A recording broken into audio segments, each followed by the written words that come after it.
दूसरा होता है प्रूनिंग।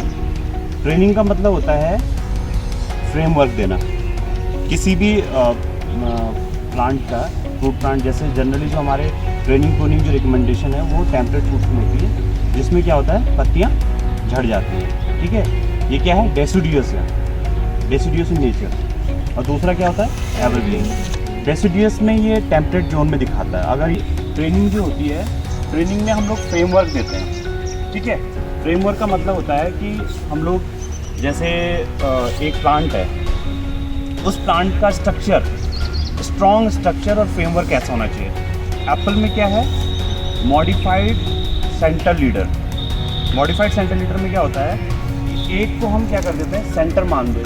सपोज करो ये सबसे ऊपर दिख रहा है ना, इसको हमने क्या कर दिया सेंटर मान लिया। तो 3 टाइप के होते हैं, एक होता है मॉडिफाइड सेंटर लीडर सिस्टम, और दूसरा होता है ओपन सेंटर लीडर सिस्टम, और तीसरा होता है centre leader system.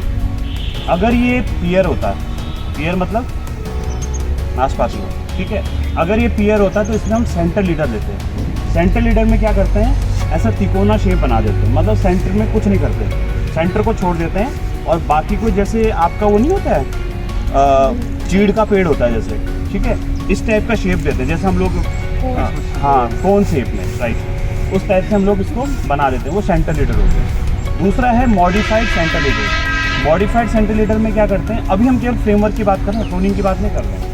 Modified centre leader में क्या करते हैं, इसको ऊपर से हेडिंग बैक कर देते हैं, ऊपर से भी, ठीक है, और बाकी को मतलब सेंटर को थोड़ा सा मॉडिफाई कर देते हैं।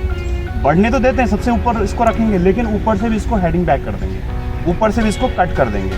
ठीक है, सपोज करो ये हमारा सेंटर लीडर है, तो हम इसको क्या करेंगे, यहाँ से इसको लगभग आपने यस कर, अब इसकी लेटरल्स निकलेंगी। ठीक है, तो पहला तो ये हमारा सेंटर लीडर और मॉडिफाइड सेंटर लीडर।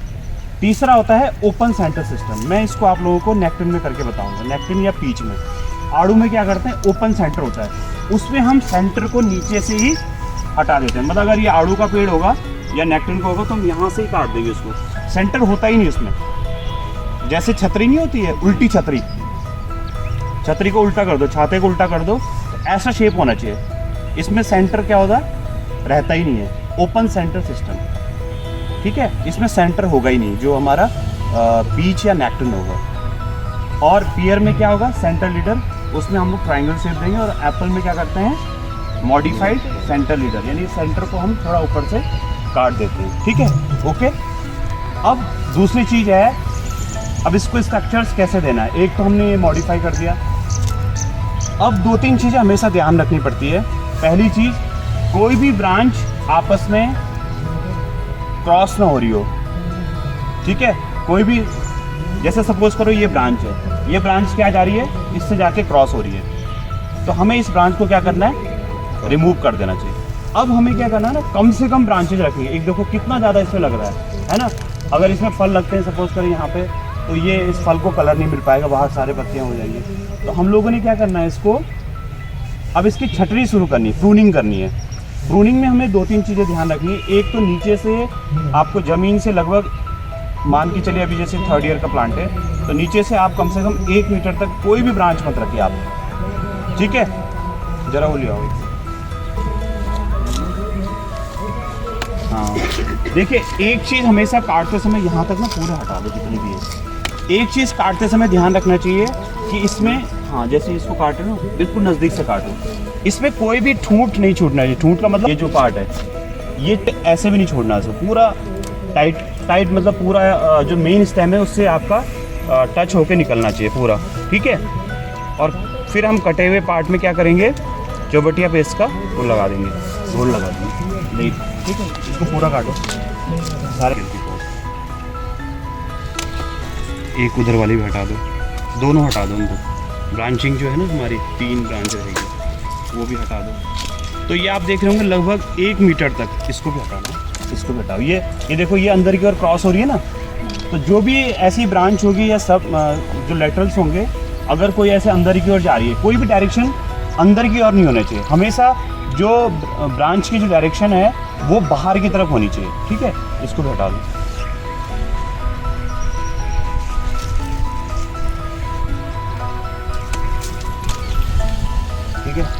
अब देखिए, ये सपोज करो जैसे ये वाला है, ठीक है, ये भी आप देख रहे हैं ना, ये अंदर की ओर है, तो ये आपने सिकेटर से हटा दिया। दो चीज़ ध्यान रखिएगा, एक तो जो पेंसिल थिकनेस तक की जो मोटाई है उसको तो आपने सिकेटर से काटना है, और जो थोड़ा मोटी ब्रांच होगी उसको आपको या तो हैशियर या फिर मेनली प्रूनिंग शॉ यूज़ करते हैं। प्रूनिंग शॉ होता है आरी जो होती है, उससे यूज़ करना चाहिए बड़ी ब्रांचेस को, मोर देन जो पेंसिल थिकनेस है, जो मोटी वाली जो ब्रांच होगी। और जो भी अंदर क्रॉस कर रही है उसको आप लोग ने हटा दिया।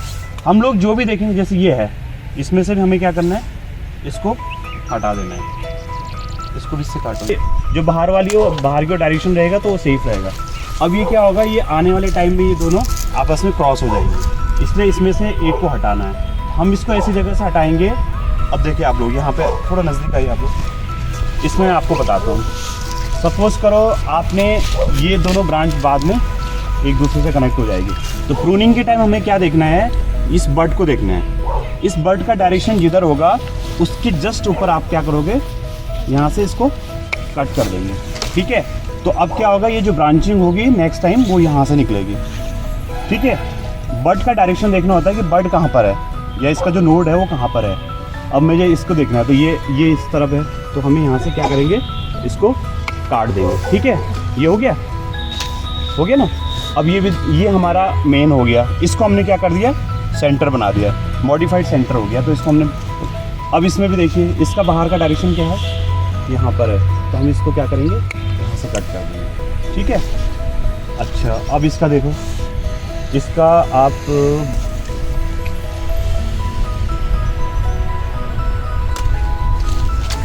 ठीक है।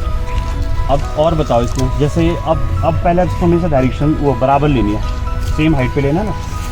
ये भी अंदर ब्रांचिंग जब होगी इसमें तो यहाँ से निकलेंगी, ठीक है। और ये हमारा सेंटर हो गया। अब यहाँ पे क्या हो रहा है, ये भी सेंटर हो रहा है, ये भी सेंटर हो रहा है, ये भी हो रहा है और ये भी हो रहा है। तो हमें क्या करना है, इसको यहीं से हटा देना है, क्योंकि हमें सेंटर एक ही रखना है, ठीक है। ये भी इसके पैरेलल चल रहा है, तो इसकी यहीं से इसको कट कर देंगे। सेंटर रखने की जरूरत नहीं, हमारा एक ही सेंटर होगा।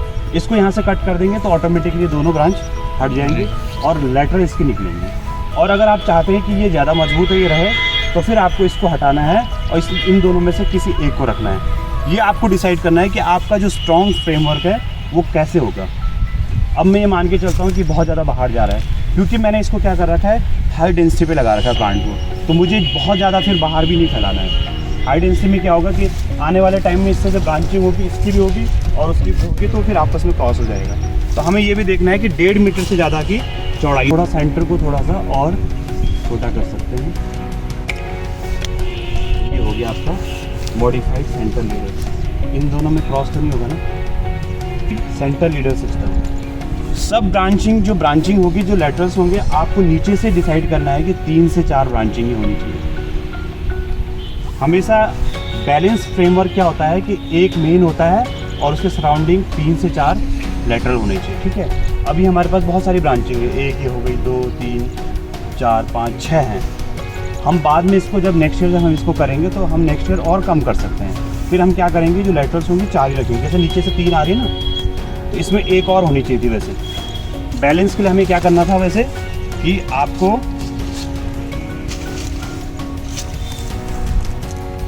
नीचे फर्स्ट ईयर में ध्यान रखना था हमें कि हमें यहाँ से एक ब्रांच और होनी थी, तो ये फिर 4 हो जाती, 4 इसकी सेकेंडरी ब्रांचेस क्या होती, 4 हो जाती।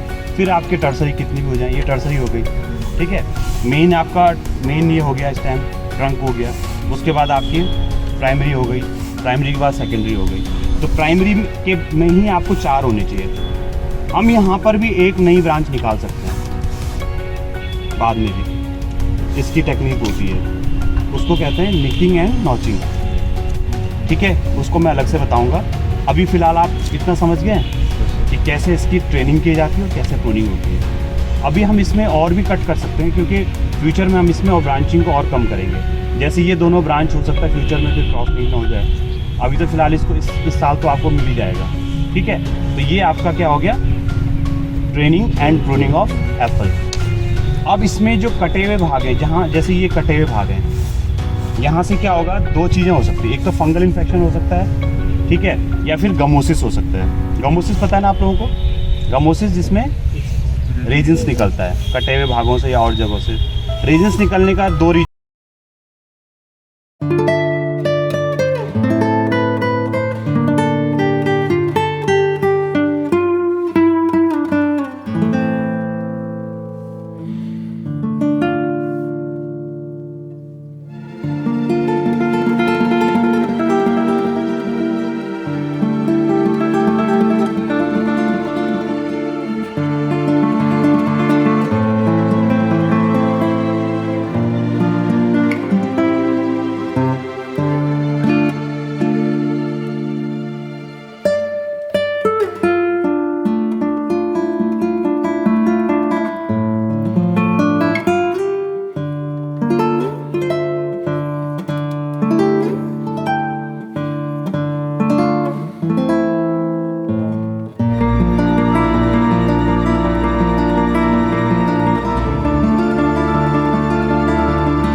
किया जाएगा इसके बाद कटिंग के बाद, तो उसका फोलियर स्प्रे किया जाएगा पूरा।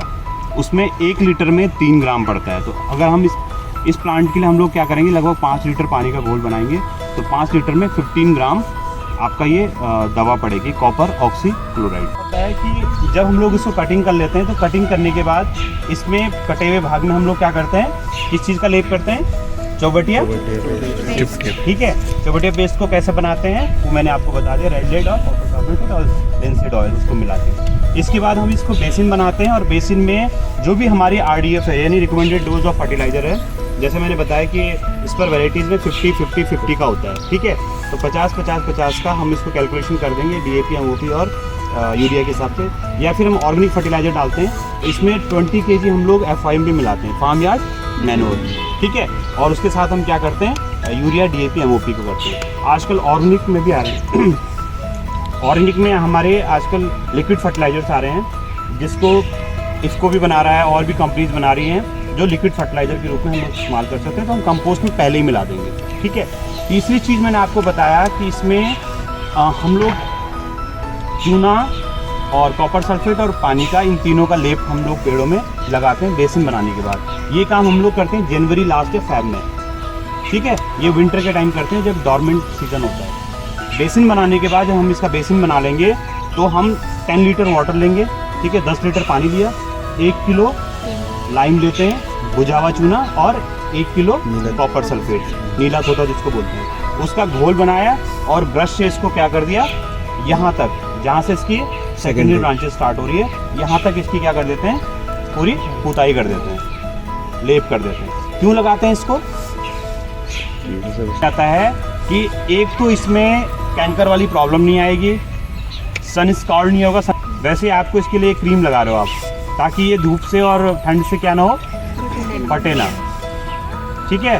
और फंगस का अटैक भी ना हो, क्योंकि उसमें क्या है, कॉपर सल्फेट है, कॉपर बेस्ड, ठीक है। कॉपर सल्फेट क्या करता है, कॉपर बेस्ड फंजीसाइड समझ लीजिए, कॉपर बेस्ड एक प्रोटेक्शन है जो हमारे इस क्रॉप की मेन ब्रांच को प्रोटेक्ट करता है, इसलिए लगाया जाता है। चूना, नीला तोता वो निकलने शुरू हो जाते हैं, जैसे ये देख रहे हैं आप, ये निकल गया, इस टाइप की चीज़ें होती हैं। तो ये इस प्रकार की प्रॉब्लम नहीं होगी अगर हम इसमें प्रॉपर इसमें चूना नीला तोता का लेप लगा दें।